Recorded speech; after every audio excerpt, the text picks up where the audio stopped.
Thanks, Steve. We know so little about Connecticut school shooter Adam Lanza, but several reports say he had Asperger's syndrome, a form of high-functioning autism.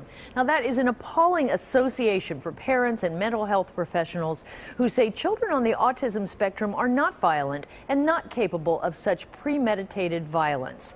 Tonight in Healthy Living, we're on your side with help and understanding for families coping with autism.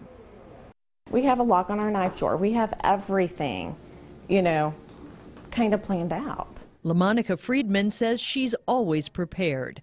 She's the mother of 4 boys, one with autism. If Jacob has a meltdown, it's usually crying. Jacob is 16 and goes to Amelia High School. His mom says he'll probably never live on his own. He's working on using a calculator. He's working on counting money. He's working on, those daily life skills. It's a challenge, but Jacob's mom is positive and tries to stay one step ahead. Loud noises, or if the place is dark or has a lot of TV playing, a lot of stimulation, he can't handle those areas. Adam Lanza, the Newtown shooter, is said to have had Asperger's syndrome, which is on the autism spectrum.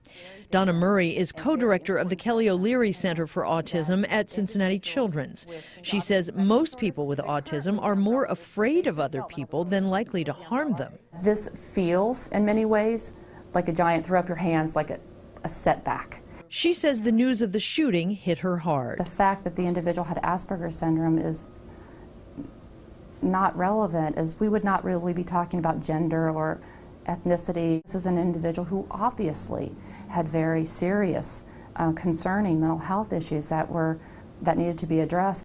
Here's my Jacob school binder. It's a never-ending job advocating for a child with autism.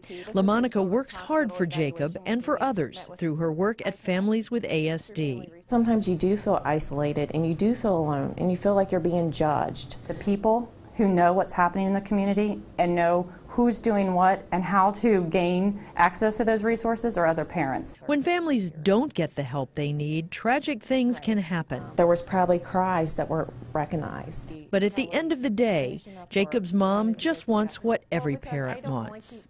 To Jacob, his life is happy. And what do you want for your kids? You want them to be happy. Experts say having other parents to talk to about what your child is going through is key.